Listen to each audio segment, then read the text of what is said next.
This is why it's important to know your liquor limits and trust your gut. Sometimes you might have to pretend to take that shot, and that's okay. This guy goes out to a bar with one of his friends or whatever, and he had just recently turned 21, so he hadn't been to many bars before. The friend was apparently drinking on the way to the bar, so by the time they got to the bar, he was already drunk. When they sat down at the bar, a girl came up to them. Her name was Candace. He said she was cute and she had really bright red hair. So at first, the girl is flirting with the friend. He's trying to be a good wingman or whatever, so he's also pretending to be more drunk than what he actually is. He thought the girl was trying to get free drinks out of them, but she kept offering to buy them drinks. Now he's confused because he doesn't know which one of them she wants. The friend gets up to go to the bathroom, but before he can come back, he gets kicked out by the bouncers because he's way too drunk. So let's say the guy whose story it is guy number 1, and the really, really drunk friend is guy number 2. So they go outside with guy number 2, and Candace is telling him, just come home with me. Even though she can tell he's pissy drunk at this point, she's still trying to convince him to go home with her. So guy number 1 is like, nah, he's way too drunk. I'm not letting him go home with you, waking up in a random house, in a random bed with no car and no clue what happened. That's not happening. Kudos to guy number 1, because you don't never let your friend, especially your drunk friend, go off with nobody like that. And at this point, I would be overly suspicious of Candace, because imagine if the roles were reversed. Apparently Candace is dragging, like she's like, nah, I got it. Like, just put him in the car. I'll take care of him. I'll make sure he's good for tonight. So friend number 1 is like, yeah, no, he's not going anywhere without me. And guess what the fuck Candace does? Candace is like, all right, cool. He too drunk. Let's get him a taxi home. But you come home with me. Wee woo, wee woo. I don't know, me personally, that's a red flag. But I guess guy number 1 just felt like she was overly going and he was like, fuck it. He said he was only a little buzzed, so they put friend number 2 in a taxi and he went with Candace and got in her car.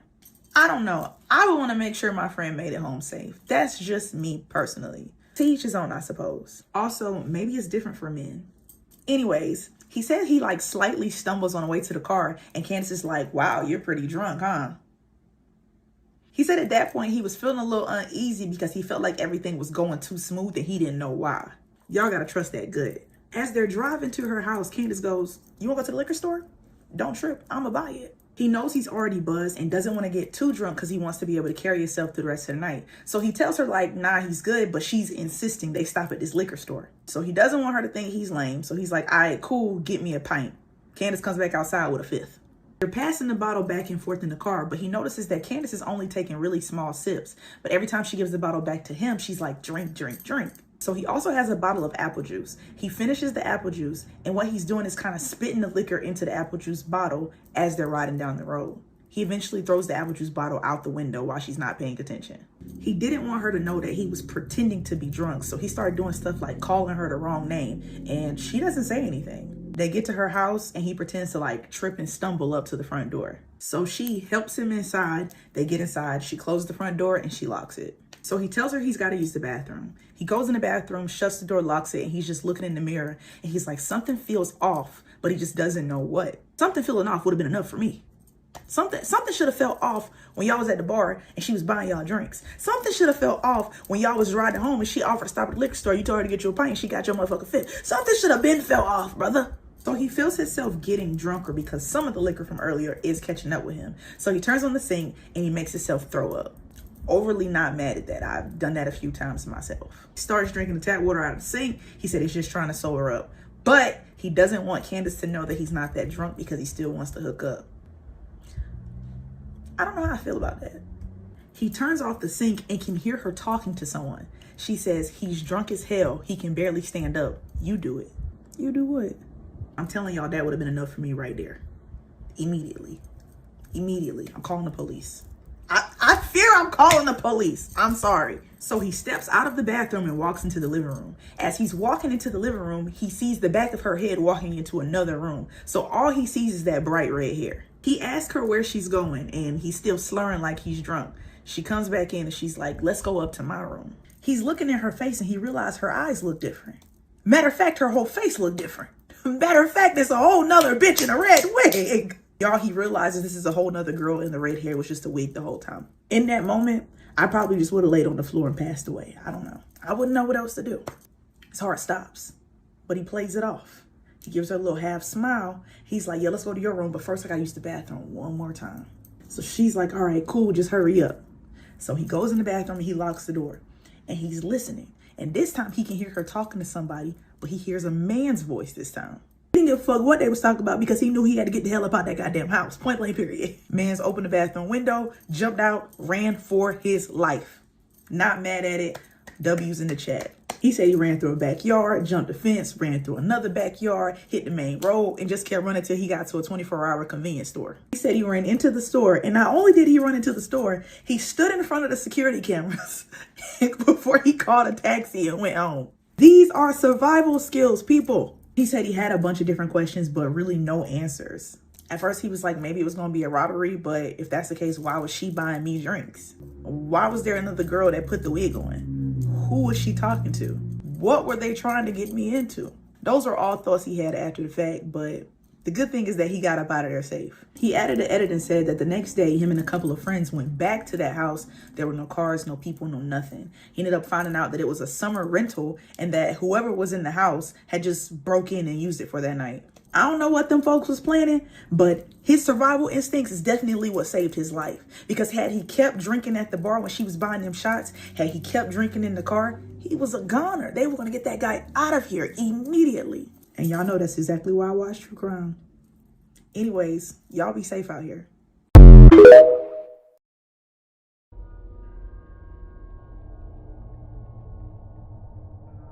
Let's read a really scary story that was sent to us from Madagascar. In Madagascar, witchcraft is a very serious issue, and it genuinely scares the hell out of me. Malagasy witches are normal people during the day and witches during the night, starting around 11 p.m. Witchcraft was already prominent here from the early 17th century, and we still don't really know how it arrived here. It was typically used to heal people, but things quickly went out of hand. To become a witch, one needs to sign a pact with a spirit, generally an evil one, and those can be found pretty much everywhere, especially in isolated places where graves can be found. Witches here typically walk around at night, naked and covered in oil or grease to make it harder to catch them. Once you come face to face with a witch, you will find yourself unable to move, and she'll pretty much use you like a horse. The evil spirit they are attached to guides them towards the cemetery and isolated graves to raid them and get the remains inside, such as bones and eyeballs, only for the recent burials, to perform rituals. If the spirit asks them to sacrifice their children, they are obligated to and can't fight back. When a witch dies, the spirit will travel to the first person who touches her. Anyone you walk past could be a witch, and you wouldn't know it unless you see them in the dead of night. What happened is that my younger brother had recently started experiencing sleep paralysis, which here is related to witches. He told me that he suddenly woke up in the middle of the night and felt a very heavy weight on his chest. He tried to lift his arms to no avail and tried to scream, but no sound came out of his mouth. When he told my mother the next day, I told him to close his blinds properly, but my mother just looked at me like I was an idiot. She said, "Closing your blinds won't change anything." She then told my brother to get a glass and fill it halfway with water and then place a teaspoon inside before placing the glass on the window. Apparently, this stops the witches from entering the house. And it seemed to work because my brother didn't complain about sleep paralysis anymore. Yet a few nights ago, everyone in the house was asleep except for myself as I was watching a show on my phone while wearing my earphones. It was around 1 a.m. when my dog suddenly jolted awake next to me and started whimpering. I took my earphones off and was about to scold her when I heard a woman singing outside.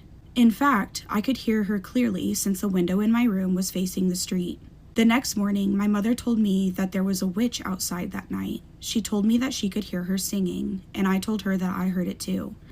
She told me that she was trying to get up to wake up my father, but she couldn't even open her eyes. Then my father walked into the room and said that he had a dream in which he had opened the bathroom window. The bathroom is right next to my room, both have a window facing the street, and he saw a woman singing underneath my window.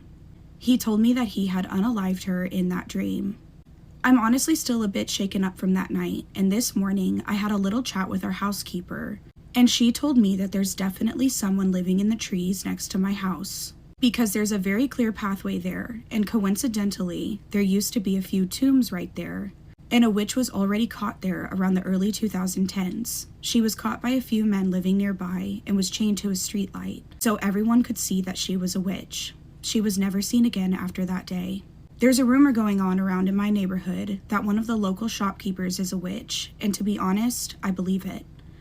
I will update you if anything else happens. Okay, so we do have a couple of updates. Here's the first one. Hi again, little update. It's currently 1:43 p.m. and the supposed witch came over here. She was looking for my parents, and she literally spread something on the gate while waiting. I told her my parents weren't home, but she wouldn't leave.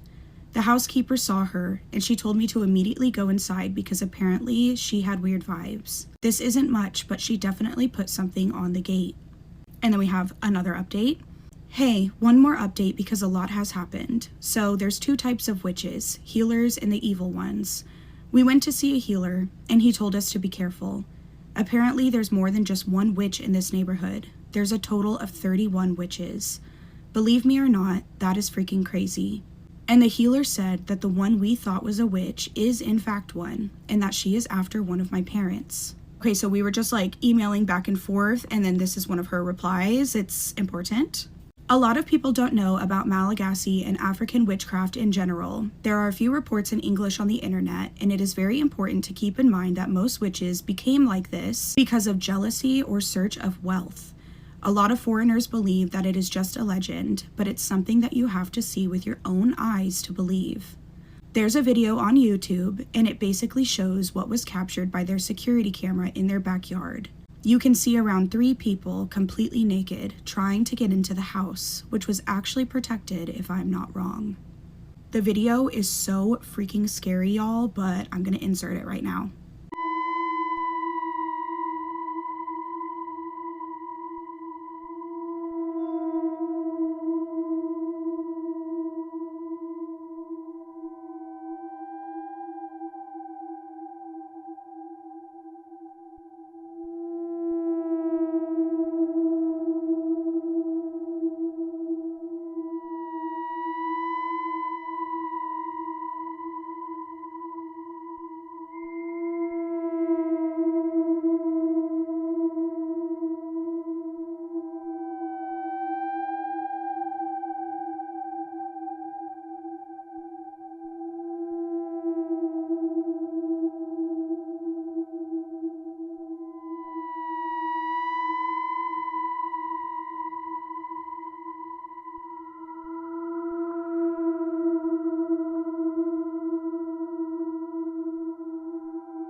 Okay, whenever I was like first watching the video, I thought maybe this is like animals, but the more that you freaking watch it, you can actually tell that it is in fact humans being freaking weird, trying to get into this house. I mean, that would be terrifying to see in the middle of the night.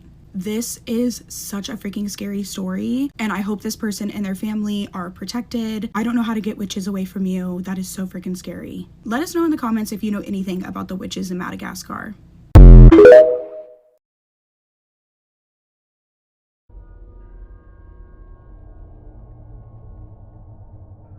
I heard this story in Spanish, I want to say like 7 years ago, and ever since then it's always been in my mind. I've always wanted to translate this for you guys because the story itself is so crazy. This is called Exorcismo en Tijuana, and I first heard this by Relatos de la Noche, so if you know Spanish, please go listen to the story from them because obviously it's like 10 times scarier. Just a fair warning, this video may be an hour long, so sit back, grab a snack, and get your blankets and put it over your feet because this shit is scary. For my non-Spanish speakers, this story is called Exorcism in Tijuana. So there is many point of views to this story, but the one that we're going to be listening to is from the point of view of the doctor that was involved. So it actually starts off with a letter that this doctor is writing to his brother. And the reason why he wrote it is because he just really needed to tell somebody. He really needed to get it out. He felt like he couldn't believe it himself, even though he was there to witness everything. Just a heads up, there are also things that we don't know about this story because some of these people decided to keep it secret. I don't know how people got this information, probably finding the letters from the brother, but yeah, we're not supposed to even know about some of this story, so just get ready for it. Some of the names in this story are also changed just due to privacy reasons for the people involved. So the letter starts off with, Manuel, I'm writing to you because right now you're the only person that I can confide in with this information. You of all people know me, you know that even when I was little, I didn't really care much for paranormal or the scary stories that our family loved to listen to. Because of this, I need you to remember that. I need you to remember that I wouldn't make up anything. I need you to remember that what I'm about to tell you is real and it's true, and I witnessed this. I need you to believe in me because I'm having a really hard time at the moment believing in myself even. I also want to ask that you don't share this story with anyone.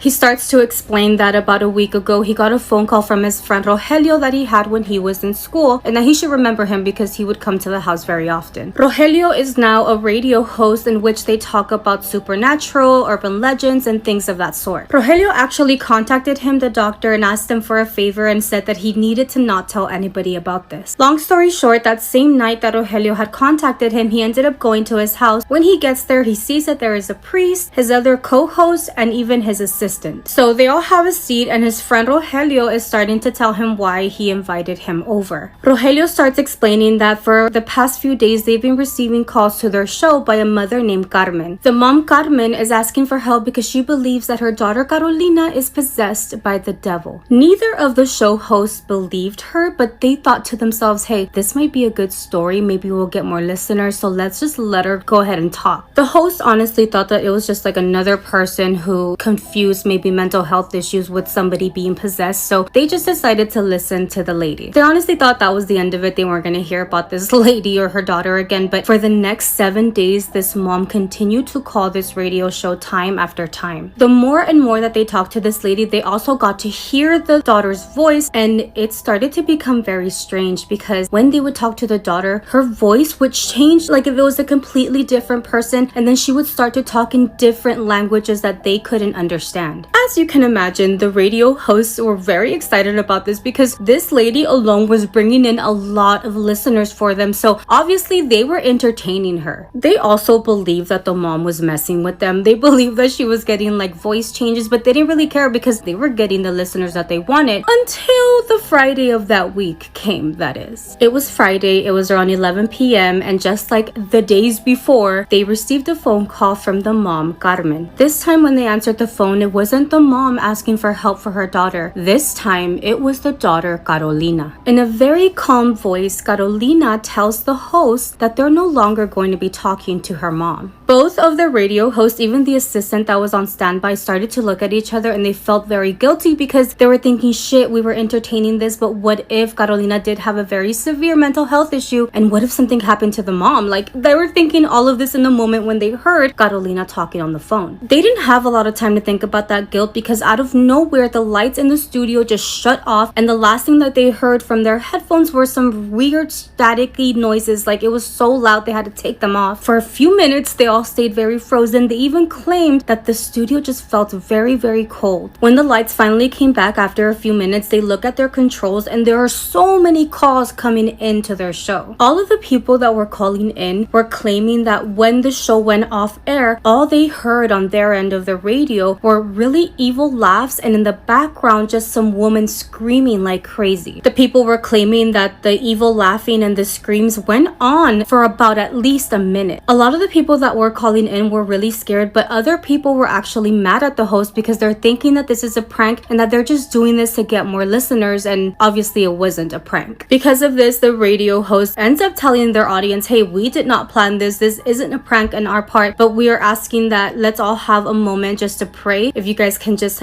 stay silent for a moment, let's all pray about this because sincerely, this isn't a prank. We did not plan this. They did go on with the show that night, but they made it a point not to talk about Carmen or Carolina or anything of that situation. The following morning, the show host and the assistant got together, and not only did they get together to talk about what topics they're going to be on the show that night, but they wanted to call that lady Carmen to see if she was okay. When Carmen actually answered the phone, everybody just, breathed a little easier. They ended up asking the lady Carmen for her address because they were going to take her case very seriously and see how they can help her, and the lady was really appreciative. Just as a side note, this show had dealt with things like this. They have helped some of their audience before, which is why they do have like priests that would usually go with them. When they got to the lady's house, they started to apologize to her that they weren't taking her seriously every time she would call day after day, and about the phone call the night before and how crazy that was, and they were really worried. And Carmen just started crying out of nowhere. Carmen explained to them that she has not been calling the show day after day. The only time that she called the show was the first night that she talked to them. I have fucking chills. The daughter was calling, but it was the mom's voice day after day after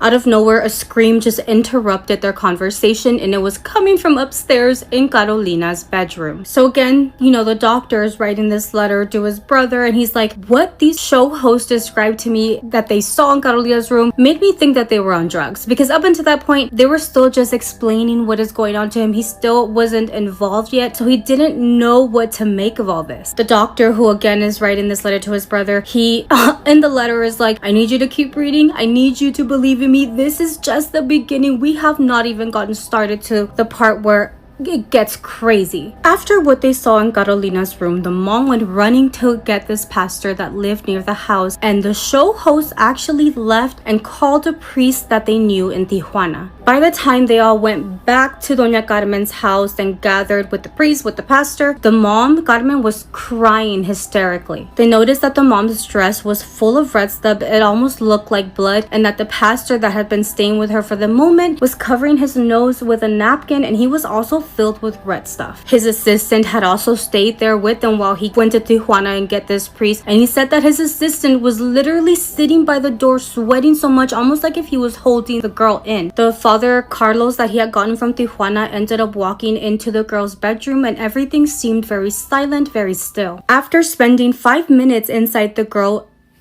After spending 5 minutes inside the bedroom with the girl Carolina, the priest comes back out and tells him he needs to go back to Tijuana, and that's where they took him, and they were waiting for him, and they noticed that he just kept making phone call after phone call. While this was all happening, they ended up going back home because it was going to take the father a little longer to do whatever he had to do. The radio host actually decided not to do the show that weekend, and they wanted to focus on this case. They ended up getting a phone call by Father Carlos saying that it was approved for him to take care of this girl, but they needed to transfer the girl to where he was. Father Carlos actually sent 2 of his workers, and then the 2 show hosts and the assistant ended up going to the lady Carmen's house. When they got there, Carmen was already outside, almost like if she was waiting for them, and when they got off, she started to tell them that Carolina had been screaming all day, but that her voice sounded like a male voice. She also claimed to have seen Carolina floating above her bed in her bedroom. When the men walked in the living room, it almost looked like a tornado had hit it, and when they all walked into Carolina's room, she was sitting at the edge of her bed just smiling. She turned to look at them and say,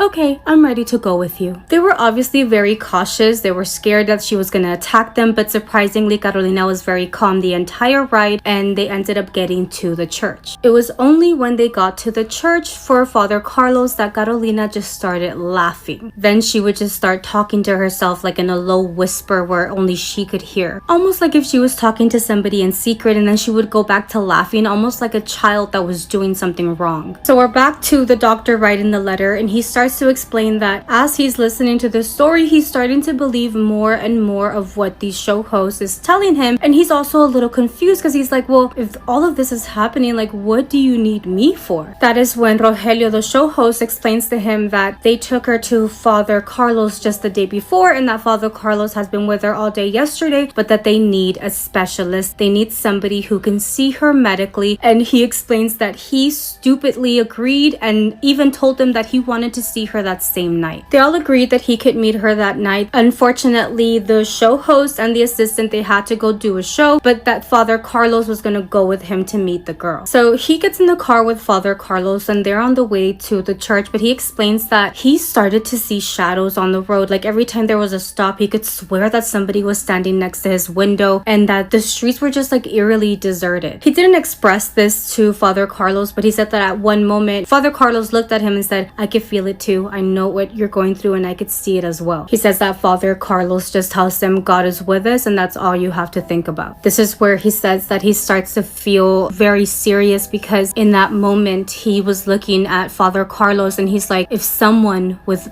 immense amount of faith, someone who is close to God, is looking at you with fear in his eyes, you know you're about to confront something very, very serious. They parked the car like a block away from the church, and that Father Carlos was trying to make conversation with him, but he just couldn't talk to him. He was so distracted. He claims that as they're walking towards the church, he could feel someone just breathing down his neck. He finally paid attention to what Father Carlos was saying, and he realized that he wasn't conversing with him. He was actually praying as they're walking to the church. He also noticed that Father Carlos was not looking at him anymore. He was looking forward. So he followed where he was looking at, and he sees that there was a lamp above, but when he looked down, there was a silhouette of a woman standing beneath the light. Then he comes back to the letter he's sending his brother, and he's like, I don't know how many times I have to ask you to please believe what I'm telling you, but please stay with me. Keep reading. I'm not making this up. I promise you that this is real on my daughter's life. In that moment where he sees the silhouette of the woman and he sees that Father Carlos is very seriously praying, he was about to ask him like, what's wrong? And this loud scream just interrupted everything. That's when Father Carlos is still looking at this woman ahead of them, and he says, Carolina,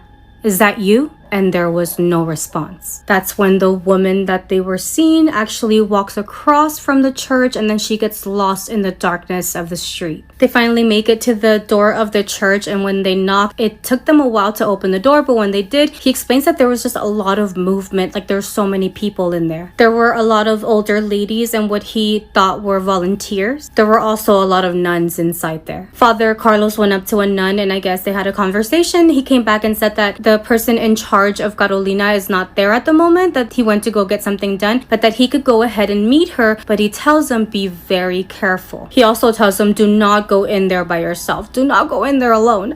I wouldn't even want to go in there alone. He explains how it seemed that people have been there like all day and night because there was food, there was coffee, like people were there in support of what was happening. And he started walking around and asked the lady if she knew where Carolina was being held in, and she pointed to this very old wooden door. She had to unlock the door for him, and when they did it, he could tell that it was like a hallway with a whole bunch of rooms in there, and that this older lady tells him knock on the door when you want to come back out. So he was about to be locked in there with Carolina. He knew that he had to do it. He knew that he couldn't go back out anymore, but he also told himself like the devil doesn't exist. Like, you know better. You know, you've heard the stories. You don't believe in that. So go ahead and help that girl. So as he starts walking down the hallway, he says that he can hear a girl singing. So he started following the voice of this girl singing, and as he got to the door where he heard it, he said that he was about to open the door, and obviously fully expecting to see this girl singing. But as he opened the door, it almost felt like this song turned into like the sound of a wind. There was no girl, like no one was singing. There was no way that any sort of wind would be going through this space because there was only like the tiniest windows in these rooms because they were used to hold people in and not have them escape. As he entered the bedroom, it was completely dark in there, and he was waiting for his eyes to adjust, and when they adjusted is when he finally saw her. He saw her standing in one of the corners of the room facing the wall, almost like if she was a mannequin. Then he hears a sound coming from the opposite end of the room, and he realizes that she is not alone in that bedroom. He turns to look at that other end of the room, and he sees another silhouette which shouldn't be there because the girl is in there by herself. Everything in him wants him to turn around, go running down the hallway, and knock on the door to get out of there. He knew that he was already in there. He knew that he just needed to follow through. So what he did is just walk right into that room and was started to walk towards Carolina. He wanted to meet her. He wanted to see what was actually wrong with her. He wanted to disprove the fact that she was possessed by the devil. When he finally gets to Carolina, he realizes that she's no longer facing the wall. She is facing him with a big smile on her face and her hand extended out like greeting him. He explains that something was not okay with her eyes because they were all completely in white, or at least that's what he sees in the darkness. Carolina wouldn't stop smiling and trying to reach for his hand, but then he starts to notice that she is giving him a sign, like trying to give him a sign with her hand to look behind you. Oh my god, I just got chills. Smiling from ear to ear and still having these white eyes, she is pointing behind him, but behind him is the hallway, so she wants him to look towards the hallway. When he looks down the hallway in front of that locked door that he has to knock to get out, he ends up seeing the silhouette, the same silhouette that he had seen in the bedroom with her when he first walked in there. That silhouette silhouette now started walking towards the doctor, slowly, little by little. And at the moment, he is literally paralyzed in fear. He was trying to rationalize this, but he couldn't. In that moment, the door that was locked opened up, and it was Father Carlos with two other guys. That silhouette that was walking closer and closer to him walked into one of those bedrooms that was in the hallway. Father Carlos saw that the doctor was really pale, he was frozen, and immediately starts apologizing to him, telling him that he should have gone in there with him. Father Carlos tells him that he didn't want to tell him anything before he met her because a lot of people have been claiming that there was other silhouettes or like shadows in there with her, so he didn't want to scare him, but he also wanted him to experience her by himself. Two things were very clear to the doctor. People were also seeing the same silhouette that he has, and that the silhouette that him and the father had seen outside under that light post was definitely Carolina. So by the time morning came, they actually got a phone call by Rogelio, the show host, and he was saying that he wasn't going to talk about Carmen or Carolina, and a lot of people that night before were calling in because they wanted updates on the situation. They knew it was the right thing to do, and even during that time when all of this was happening, they stopped taking calls altogether. During that call, they were also told that two priests would be visiting Carolina in a week so that they could try to help her because they were specialists on what was going on. So basically, they were approved for an exorcism. One of the priests was from Philadelphia and the other priest was coming from Chile. Basically, all they had to do was wait. They just had to wait for those two priests to get there, and hopefully they can help Carolina. The priest that was coming from Philadelphia actually got there a little earlier, but he insisted on talking to the two show hosts because he just wanted to make sure this wasn't a prank or a game or something that they were making up for fun. The show host also asked the doctor, the one writing the letter, to meet with them as well. So they all ended up going to like this house that they had set up for the priest that was coming from Philadelphia, and they were all gonna have this meeting. He explains that the meeting didn't go the way he thought it was gonna go. The priest actually seemed very open to everything that they had to say. They explained to him from beginning to end everything that had been happening, and he was open to what they were saying. After about an hour of talking about this nonstop, the radio host Rogelio actually paused and asked the priest if he actually believed what they were saying because they did need him to take it seriously. The priest was actually very honest with him. He said that when he first heard about this, he just thought it was going to be this like prank show about these radio hosts, and he was basically wasting his time. But that the first thing he did when he got to Tijuana was meet Carolina, and it wasn't even 5 minutes into meeting her where he realized that this was very serious and very real. Okay, I think I fucked up because this wasn't like the Exorcist people. Basically, this priest from Philadelphia said that he saw the severity of the situation and had already made a call to the Vatican. And that's when everybody looked at him like, fuck, like this shit is getting real. The priest starts talking to all of them and he's like, you know, there's no coincidences in this kind of case. She presented to you for a reason. She made you get involved in this for a reason. And I suggest that you guys stop doing the show at least until we resolve this thing. Which is so true, because like, why would she call in pretending to be her mom? Why would she do all this saying, hey, my mom, you're not gonna talk to my mom anymore? Like, what is the reason behind all of this? She literally involved them. Now I'm like questioning myself, why?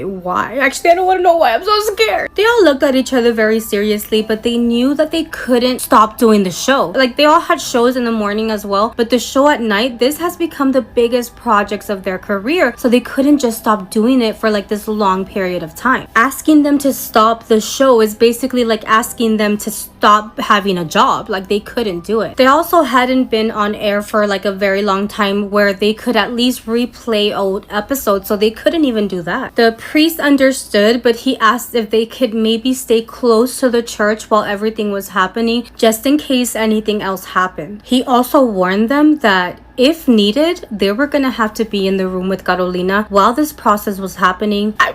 I would have run away, bitch. By this time, it was Friday and the guys had to do the show, and this time they did open up the phone lines again like normal. Because of everything that was happening, they didn't have time to prepare any like stories to tell, so they were gonna need people to call in and share their stories for the radio show. Before they started taking calls, of course, in the radio show, they told everybody, hey guys, do not call asking about Carmen or Carolina. When we have an update, we'll let you guys know. So if you are calling, please don't let it be about them and let it be about your story. stories. They basically warned them that if they asked about them, they would be disconnecting the phone call. Towards the end of the show, some lady's phone call caught their attention because she had sworn to see like this woman with a white gown walking around her house at night. She claimed that this lady would look into their windows and things like that, and they thought that it would be a really interesting story, so they went ahead and pushed her call through. That's when they started to pay attention to the details that this lady was telling them. The woman that the lady was describing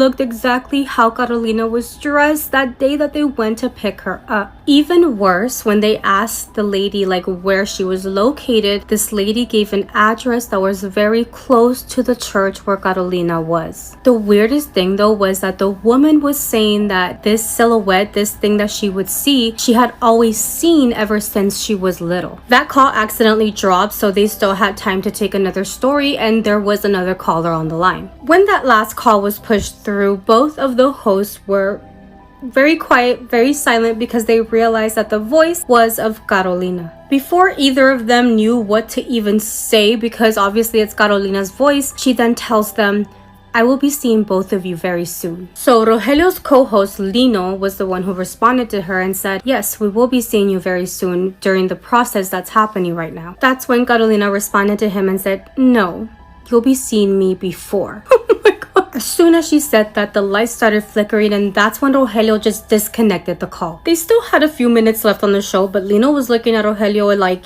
we're ending the show right now, and that is what he did. Both of the hosts left that cabin. They ran into the assistant. There was also another lady that worked at the radio station, and they were all terrified from that call. They ended up getting a phone call by like the higher-ups asking why they stopped the show before they should have, and they just lied and said that they were having technical difficulties. But that's when the higher-ups tell them that like the whole show got disconnected when they got Carolina's phone call. So basically the last thing that they heard was them saying that, oh, this call from the prior lady got disconnected, let's pick up another call, and then the show ended. So it was much longer than that, you know, those minutes that they were claiming. So to them, they had been off air for a lot longer than they thought they had. They're very curious about this, so they went back to listen to what was aired just to see, and they were right. As soon as they got the call from Carolina, it went static and nothing was heard to anybody. After this, they all went home, but at different points of them, you know, on their way home, they all claimed to see this silhouette of a woman who was basically just watching them. By this point, they started doing the exorcism on Carolina, and they start to explain like, you have no idea the process of an exorcism. If you watch a scary movie, it is nothing like that. It is such a long process, and the way the priests have to be there the entire time, and it's just tiring, it's intense, it's crazy. He explains how these priests are literally like tag teaming each other in. The entire time they're trying to expel this out of her, and when they get tired, another one comes in. It's like a never-ending process. The doctor explains that even he has slept in the hallway while they're doing this exorcism on her, and it's just a vigorous process. Again, he's writing the letter to his brother, and he's like, "You're not gonna believe what I saw when they first called me in there." He explains that he walked in there and he sees Carolina levitating in mid-air. He explains how she was just there levitating above the bed, and it's like he couldn't believe what he was seeing, so he knows that his brother's gonna have a hard time believing that, but he swears this is what happened. He also remembers one time where this really young nun came crying and screaming out of Carolina's room. The doctor was saying that he was there for most of it because Carolina was really weak at that point. She hadn't eaten anything, she hadn't drank anything, so he had to be there for a majority of the moments. He also couldn't even understand how such a fragile body could put up with like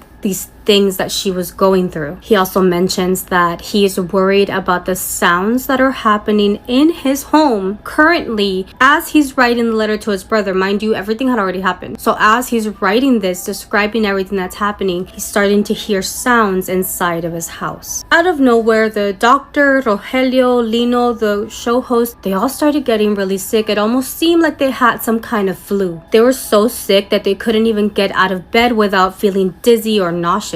They started to see that even the priests were starting to look weak. Even the mom, Carmen, was looking very sick. By this point, it had been a month. It had been a whole month from like the beginning all the way to where they were now, and Rogelio actually got a call from the higher up saying that his show was actually going to be off the air. They were never able to recover from this. They basically lost their jobs, but they were also very scared to even talk about this again. Even before the show was basically cut, they stopped taking calls in. Like, they started talking about more of like duendes or like mystical creatures, but nothing of like possession or things that were happening to people. A few days after everything basically ended, they decided to go back to the church because they wanted to support Carmen, the mom, which, by the way, she had been by Carolina's side the entire time. She refused to give up on her daughter. By this point, it was Rogelio, Lino, the co-host, the assistant, Father Carlos, the doctor, and they had already gotten another doctor from the US to come and assist the doctor that's writing the letter. They all decided to meet for coffee down the street from the church. They all got there and it was already late at night, and you could tell that everybody's energy was like down. A lot of them were scared, and that's when Father Carlos started talking about how people were starting to talk about what was happening inside of the church. Rogelio asked the priest if that has attracted a lot of weirdos to go to the church, and the father was basically like, no, quite the opposite. People have started to get scared to go to church. People stopped going to the misas, and even some people were claiming to hear screams coming from inside the church. Some people were claiming to see shadows inside of the church, so people were definitely getting scared of going. People started claiming to see like the statues inside of the church move, and that some of them were even getting dirtier than they've ever were, and they just can't explain why. In all honesty, he said that they couldn't see a light at the end of this tunnel for Carolina, so a lot of them started giving up and stopped showing up. By this point, they had all gone back to the church, and he said that there were actually more people than normal. There was a lot of volunteers, nuns, and the doctor had already made like his own room in that hallway where the doors locked and where Carolina was. He basically took over one of the rooms because he was there so much, and he says that there was no progress. Like, they had been doing this exorcism for time and time again, and Carolina was not showing any progress. So there was one day where the doctor was laying in that room in the bed where he had made into his own room, and he was just laying there waiting for somebody to call him, where he accidentally fell asleep, and he got jolted awake by the sound of someone screaming. He also heard where somebody ran by his door, which he had the door open, so he clearly heard when somebody ran by. He got up immediately. He looks towards the hallway. He still sees that door is locked, but he doesn't see anybody else in the rooms. He walks to the end of the hall to where Carolina's room is to see what was going on, what was happening, and he realizes that her door is open, and that door was also kept locked because of what was happening. So he runs to the door to close it, and when he looks in through the window of the door, he sees that there's actually nobody in there. He opens the door again because he wants to make sure nobody's in there, and no one is there. He said that the only thing that he smells is like something rancid, like something wet in that room, but there's nobody in there. Carolina is not in there. He slowly walks out of Carolina's room, looks back to the hallway, and that front door is still locked, which means that Carolina couldn't have gotten out, and that means that she has to be in one of the other bedrooms. He immediately runs to that door that's locked and starts banging on it for them to open the door because he wants to tell them that Carolina got out. He says that he heard an older woman's voice. It could have been like a nun or a volunteer, and that woman was asking him, "Where is Carolina?" The doctor says, "I don't know where she's at. Please let me out of here." The older woman tells him that she's not going to open the door until she's reassured that Carolina is at least in one of the bedrooms locked in. The doctor turns around, looks at the hallway with all of those 8 doors, and realizes that he's going to have to reassure himself that Carolina is in one of those doors, and he was going to have to keep her in one of those rooms all by himself. He realizes that all of the doors from those rooms were the same as his door, the one where he was staying, in which none of them had any locks. The only one that had a lock was Carolina's room. He realized that not only was he gonna have to figure out where Carolina was, but there was no way of him locking her in a random room. He was gonna have to get her, put her back into her room, and then lock it. Before he even started looking, he told that old lady through the door if she can please go get Father Carlos or anybody else to come and help him. But the lady told him no, that she couldn't abandon the door. The doctor had no choice. He had to look room by room, so that is what he did. When he opened up the first few doors, he turned the lights on, and there was nobody in there. He was also having to look under the bed for her. That scary movie moment. No fucking thank you. What the hell? He went through the 4th door, the 5th door, the 6th door, until he only had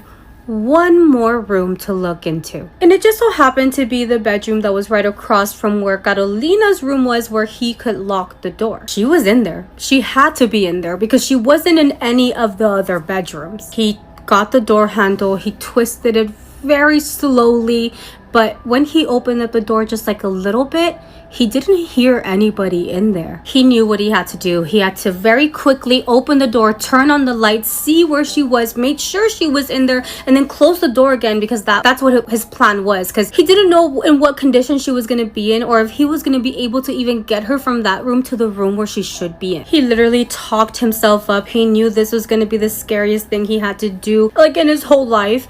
And he opens the door, and there is nobody in there. It was all in perfect order, and it seemed like it was more of like an office than an actual bedroom, and nobody was in there. In that moment, as his back was facing Carolina's real room where she was locked in, is where he hears a strange sound of someone just breathing really loud. He walks towards Carolina's room, but he looks down the hallway and sees that that main door that has remained locked is now open. He obviously went running out of there, and when he left that door, he said that everything seemed very quiet, like there was nobody there. He felt like he was in a nightmare. He was literally running through hallways that were deserted. Nobody was around him. He started running towards the altar because he's starting to realize that he's hearing sounds coming from there of people screaming. He got there and realized that the door to the church was actually opened. He ran outside of the church and says that he walked into a scene that he will never forget. There was an old lady that was being attended to by these police officers and an ambulance. There was also other police cars just surrounding the church. None of them actually had like the sirens on. They were just like there, like if there something happened, but it wasn't like an emergency. On the other side, he could see that there was a priest and a nun running away from the church,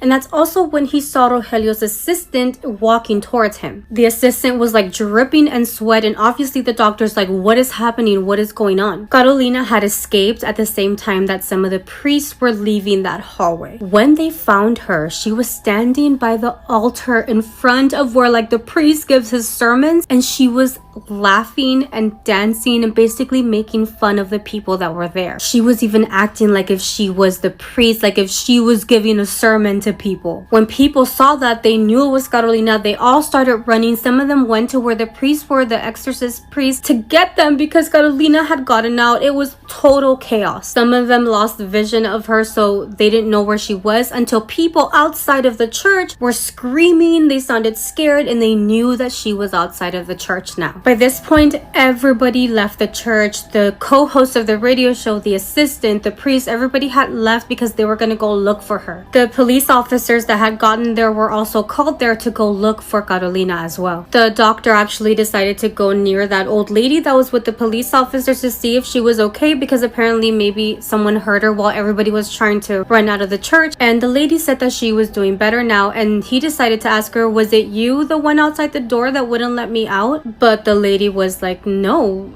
there had been nobody in the church for a very long time. The only person that was inside of that church was the doctor. The old lady voice on the other side of the door was Carolina, who had just escaped, telling him to go and look door by door, make sure that he locks her in one of the It was Carolina's voice the entire time, pretending to be an older lady. Oh my god, I have chill. The last thing they told the doctor was that Carolina ended up running through the streets, and she was just laughing, almost like if she was triumphant, like she managed to get away. And no one else saw her after that. He explains that for a very long time, he was very worried for Carolina because of the condition that she was in. He didn't think that she was gonna make it. Without any medical attention, she could possibly die. He feels very guilty because he felt like he failed them. He failed the girl that he could have saved. He felt the mom that even after everything happened, she would go and walk around the streets of that church asking if anybody has seen her daughter. She would walk around with a picture of her daughter, and at that point, people would just ignore her. Not only was the doctor feeling tormented because he couldn't help her, but he was very much aware that now Carolina was just free. Whatever was inside of Carolina was just free to do whatever it wanted. This is where the letter basically ends, and we learn that the doctor he actually passed away. After everything that happened, he kind of drove himself into drinking. He ended up getting a divorce from his wife, and he didn't see his daughters because they moved away from him. The co-host, his friend Rogelio, the last thing that they knew about him was that he moved away from the city and that he was still doing radio shows, but now they were religious ones. Father Carlos also ended up moving away from there, and the other co-host still remained in that town doing different projects, and sometimes he would go around helping Carmen, the mom. The mom also ended up passing away, and she never found her daughter. However, the story, yeah, it hasn't ended completely. Street vendors and sellers that work around that church in Tijuana claim to see a lady in white at very late hours of the night. Mind you, these people probably don't even know the story behind Carolina, but yeah, they still claim to see her around that area. I swear this story like traumatized me when I first heard it, and if you listen to it in Spanish, you know that it's even more fucked up. I started translating this story at 1 p.m. It is 5 p.m. I have been in my office for that long just to make this video. So please, if you like it, leave a comment, share it. If you don't like it, let me know so I can block you. I'm just kidding. But if you like these longer stories, maybe not this long, because goddamn, let me know, and maybe I'll make time to make these longer videos as well. But yeah, what do you guys think? Yeah, Carolina, dude, the part that fucking always gives me goosebumps, I think it's because I imagine these stories in my head. It's always the part where Carolina was the one talking to him through the door with the old lady voice, and it wasn't an old lady, it was her the entire time. Fuck. Anyway, let me know what you guys think.